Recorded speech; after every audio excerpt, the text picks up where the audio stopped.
Inicio mi plática con la pregunta: ¿desde cuándo se formó este nódulo mamario? Una pregunta que escuchamos continuamente.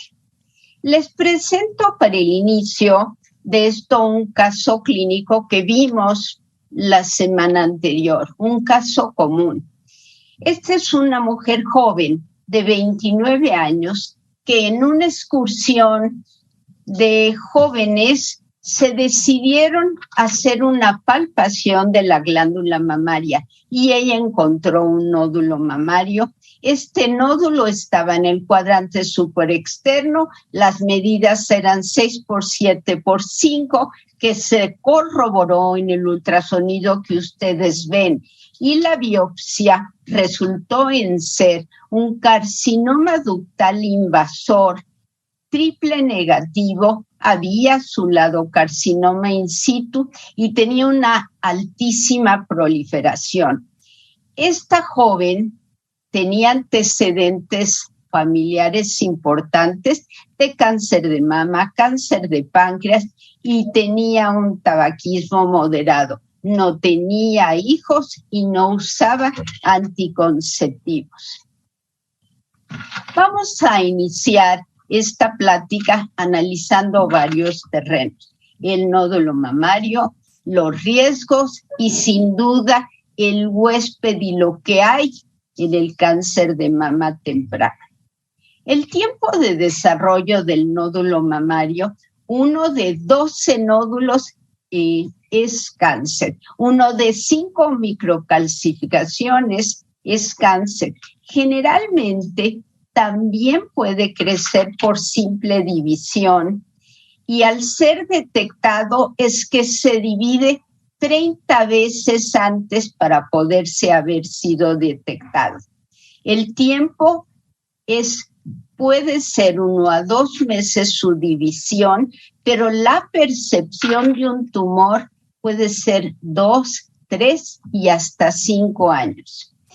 Imagen detecta las lesiones precancerosas y la detección de una etapa temprana. El cáncer de mama duplica su tamaño cada 6 meses, pero su crecimiento depende del subtipo, de la etapa, del grado, de la edad y de la genética. Vamos a entrar un poco en matemáticas simples. El tiempo de duplicación tumoral es aproximadamente 3 meses para el cáncer de mama. Vean ustedes, la primera mitad es el periodo indetectable, que no lo detectaríamos. La segunda mitad es cuando puede detectarse. Generalmente ya de 4 a 5 milímetros, medio centímetro, es con un tiempo de duplicación de 30, cuando radiología lo puede detectar, entre 30 y 40, cuando puede ser detectado clínicamente aproximadamente de 1 centímetro. Esto es a partir de una célula en relación a la aparición radio y clínica. Entrando en el terreno del cáncer de mama, pero ¿cuál es su origen para entender su evolución? El cáncer de mama no es una sola enfermedad. La heterogeneidad es clave para las intervenciones, ya sea la prevención y sin duda el tratamiento. Los modelos actuales nos enseñan la diversidad inter e intratumoral, que son importantísimos, y la base de la célula troncal y la evolución clonal. El inicio y progresión de un tumor es impulsado por alteraciones genéticas adquiridas y los cambios epigenéticos y microambientales. Los avances en la comprensión molecular del cáncer de mama es realmente un desafío en la práctica clínica. Y aquí les muestro un esquema en los cuales vemos el inicio, el cáncer de mama con la célula troncal en células diferenciadas que no se pueden dividir y las células troncales que pueden acumular cambios genéticos, impulsar la progresión tumoral y la resistencia a la vez con cambios epigenéticos. ¿Cómo se genera esta diversidad mamaria? Es una cuestión fascinante y altamente complicada, y es que donde las implicaciones clínicas tienen mayor injerencia. La diversidad de fenotipos refleja células en epitelio de mama normal. Encontramos células luminales, basales y troncales que después pueden crecer por diferentes formas. Entonces, se planea la hipótesis de reguladores moleculares en el desarrollo para la duplicación de estas células. La jerarquía del epitelio mamario en búsqueda de precursores celulares o con secuenciación mamaria para poder detectar el origen y la evolución. Aquí ustedes ven las diferentes células que forman parte de esta heterogeneidad celular. Esta división puede ser ya sea por el modelo de heterogeneidad en el que ya sea el tumor luminal y basal continúa con los mismos progenitores, o el modelo de mutación genética en los cuales la naturaleza de la señal oncogénica, que ahí ven las mutaciones, determina un tipo final, tumor basal y luminal, siguiendo el modelo de heterogeneidad o de mutación genética. Este modelo en general es importante porque aquí ven la unidad mamaria, la unidad lobulillar terminal normal y las diferentes células troncales y diferenciadas. O sea, encontramos ahora esta heterogeneidad celular complicada que nos explica desde el inicio de una célula normal, que tiene los precursores normales, hasta la formación de un tumor in situ, que sería el segundo modelo, donde ustedes ven que las células epiteliales empiezan a disminuir y la membrana basal a desaparecer con los cambios celulares, la formación de vasos y las células metastásicas en el último recuadro que representa la metástasis. Cuando hablamos de tratamiento, encontramos la sensibilidad inicial y la resistencia a los tratamientos preexistente y adquirida, pero siempre participan mecanismos transcripcionales, epigenéticos, y afecta la expresión génica y la comunicación de las células con el microambiente. Por lo tanto, esta se convierte cada vez en una red más complicada para poderla abordar en forma más temprana. El camino de la metástasis nos demuestra para la formación mutaciones conductoras en el desarrollo del tumor y mutaciones pasajeras que ustedes ven y en rojo. Las mutaciones conductoras son mucho menos comunes que las pasajeras e involucran genes implicados en las vías del cáncer. En esta imagen, quizá relativamente compleja, nos muestra la heterogeneidad y plasticidad, dos términos importantísimos en el manejo y en la progresión tumoral maligna, de las cuales forman parte factores intrínsecos, factores extrínsecos y evolucionan ambos en tiempo, espacio, hasta las diferentes terapias del paciente. Pero la pregunta ante toda esta serie de imágenes y conociendo las diferentes teorías y la heterogeneidad celular, ¿cuál es el impacto pronóstico de esta heterogeneidad dentro del tumor?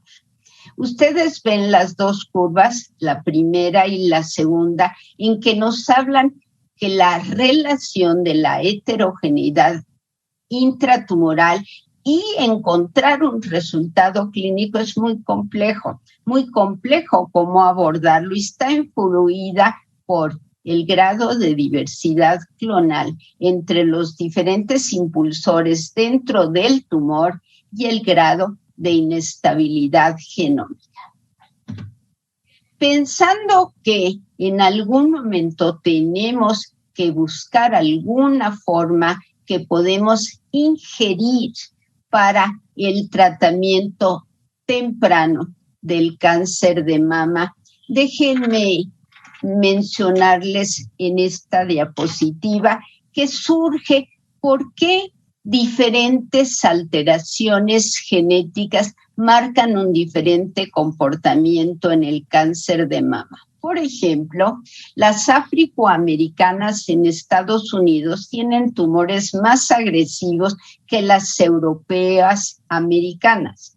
Los estudios detrás de factores biológicos y de factores epigenéticos han mostrado que los factores epigenéticos y la disparidad racial y las huellas epigenéticas transgeneracionales pueden ser no solo factor de riesgo, sino además factor de abordaje para prevención y tratamiento de la quimioprevención. Y estoy hablando de factores muy conocidos como son la dieta y nutrición, el estilo de vida, el tabaquismo y no hay que olvidar el estrés psicológico.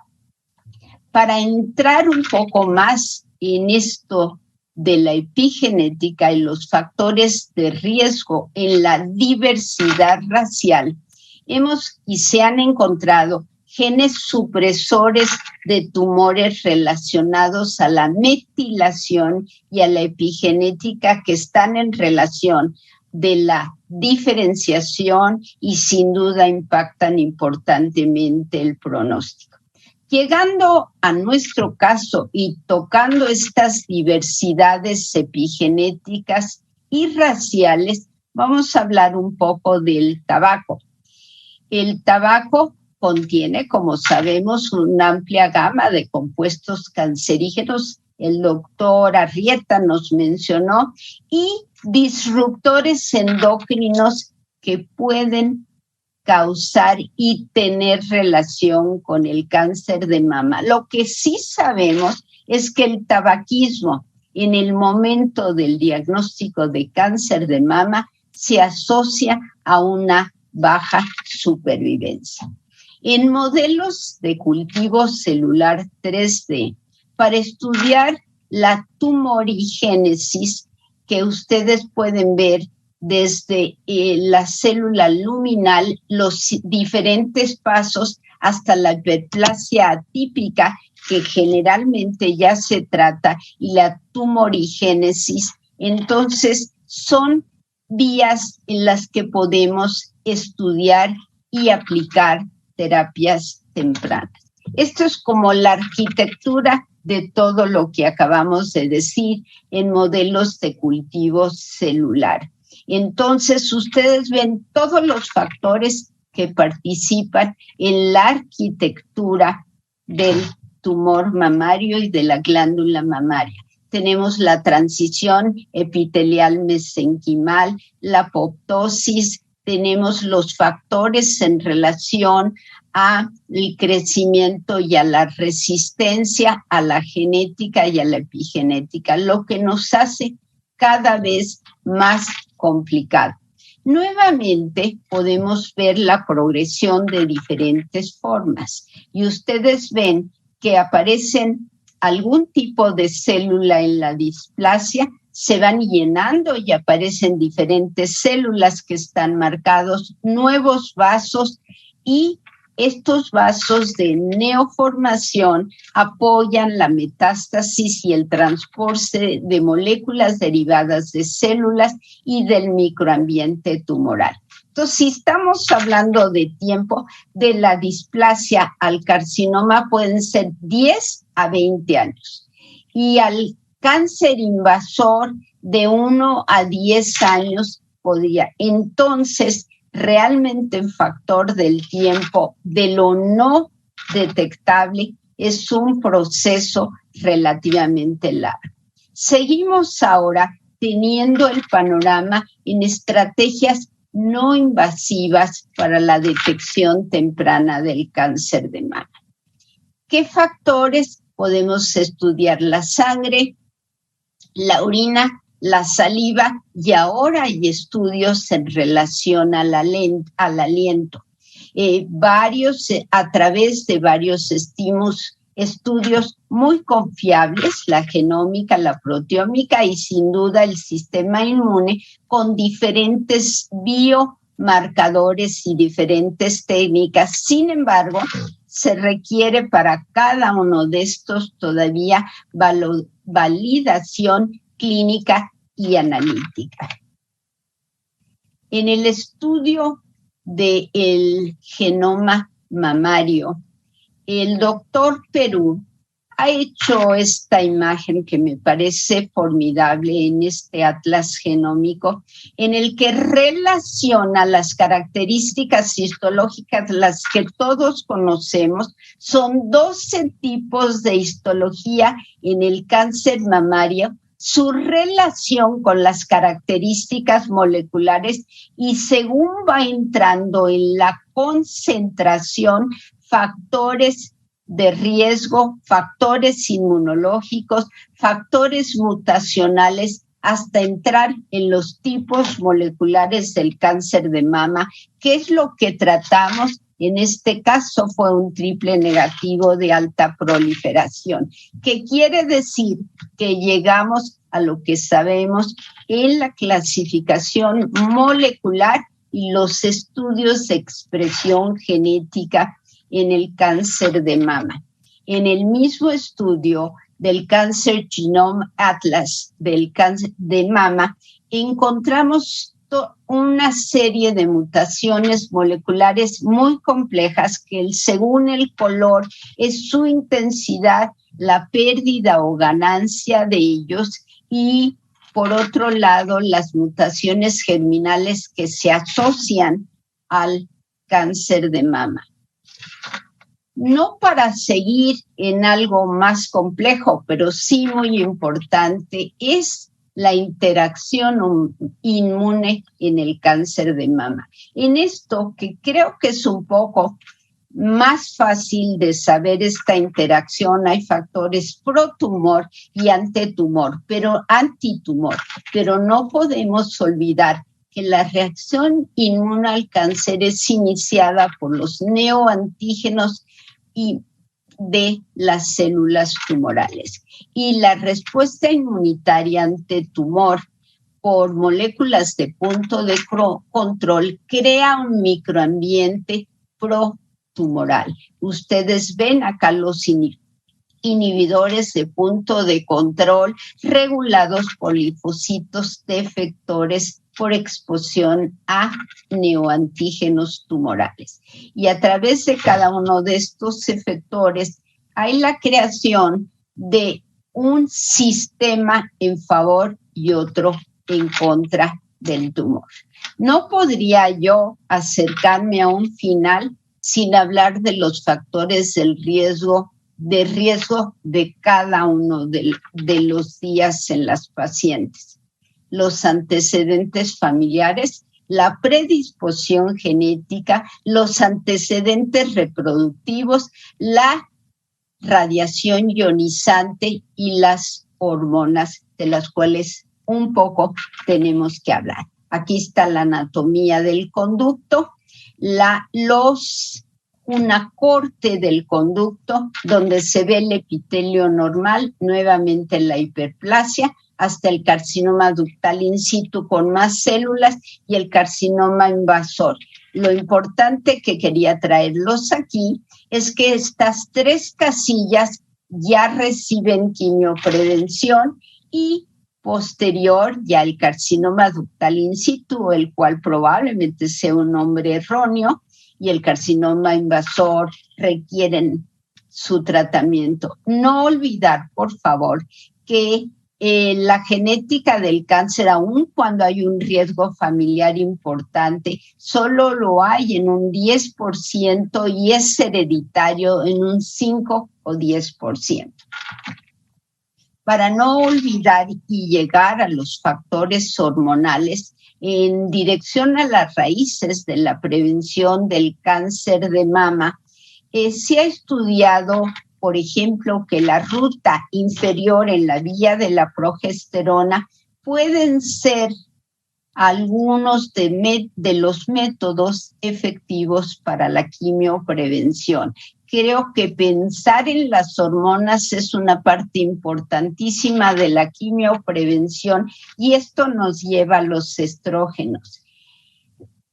Es importante tener en mente que no se conocía mucho que de las firmas génicas y blancos terapéuticos potenciales en el metabolismo de aminoácidos del receptor hormonal juegan un papel crucial que no se reconocía en el desarrollo del tumor y que ahora pueden ser nuevamente material de estudio para biomarcadores y para tratamiento. Esto parece simple, pero de alguna forma es un metaanálisis con el diagrama de Venn de todos los aminoácidos que juegan un papel en el receptor hormonal, y en esta base de datos nos muestra que la L-arginina es la vía de mayor significancia asociada al receptor.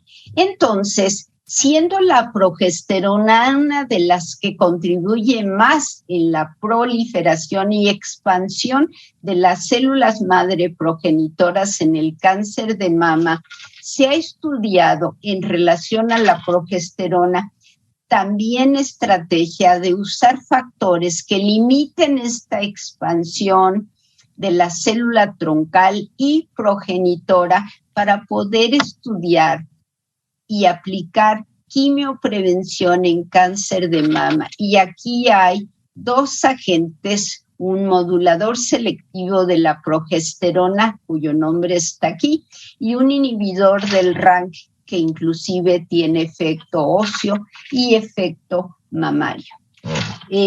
Para tener una imagen de todo esto tan complicado, los invito a ver un modelo de quimioprevención guiado por todos los métodos Omics, un flujo de trabajo en modelo de intervención preventivo, donde vemos poblaciones de células mamarias purificadas, una validación de objetivos, identificar fármacos y la evaluación en ensayos biológicos preclínicos. Y esta es, tenemos el linaje de las células, tenemos el blanco molecular, aún en fase de descubrimiento, la validación necesaria y ya la evaluación preclínica hasta el final, la muestra con pacientes y llegar a la prevención clínica. Pero hay novedades y no me puedo quedar sin solamente introducirlos. Hay moléculas que pueden contribuir a ser blancos y marcadores para proteger y conducir la protección, porque tienen que ver con invasión temprana y contribuyen a la formación de tumores. Estos son estudios de hace 2 años en una clínica de España. Otro es la transición invasor, tiene cambios muy agresivos en los cuales se ha visto que hay un lote en este estudio cohorte, por ejemplo, en los pacientes que progresan tardan 9 años. Sin embargo, en los que no progresan tienen un seguimiento de 11.4 años. Esto después de los tratamientos muestra e indica algunos de las células o algunos de los pacientes por estudiar mejor. Pero no podemos saltar a la inteligencia artificial en la oncología, importantemente en la mastología para la detección temprana bajo algoritmos de la inteligencia artificial. Hay varios modelos, varios estudios. Con nosotros tenemos una radióloga que está haciendo su tesis de maestría en inteligencia artificial para cáncer de mama con algoritmos basados en mastografía del cáncer del Hospital ABC. Hay otros grupos en otras instituciones y varios que han mencionado en los estudios algorítmicos y de redes matemáticas que se puede detectar el cáncer mamario hasta 5 años de antelación antes de la aparición. Terminando casi con las novedades, son las estrategias en relación a la autoinmunidad para la vacuna del cáncer de mama y la Cleveland Clinic, un ensayo para el cáncer de mama triple negativo con un compuesto a base de alfa-lactalbúmina. Tengo que terminar con reflexiones personales ante esta complejidad realmente apasionante. La heterogeneidad tumoral es básica para la precisión diagnóstica. Las células troncales y los linajes celulares son claves en la carcinogénesis. La densidad mamaria que retrasa el diagnóstico es predictor de riesgo con factores genéticos y hormonales. Encontramos que el beneficio de inhibidores de punto de control se refiere principalmente a tumores con inestabilidad microsatelital o carga tumoral mutacional y están en evolución estándares y herramientas de prevención. La inteligencia artificial se adelanta al diagnóstico y está activa cada vez más. Por favor, yo me quedo con estas 2 líneas finales. El bienestar general y los hábitos sanos impactan también en la salud mamaria y es mandatorio en el país, en el sitio de trabajo, en los institutos de educación, la educación a todos niveles, la estructura formal y la planeación con acción. Termino y me despido de algo simple que iniciamos diciendo lo que dice Marcel Proust. El verdadero aprendizaje no es buscar nuevos paisajes, sino mirarlo con nuevos ojos. Les agradezco mucho la atención al doctor Jalabey y en la mesa directiva permitirnos participar y presentar este simposio a los que nos escucharon y estamos abiertos con todo el deseo a cualquier inquietud y pregunta. Muchas gracias. Buenas tardes.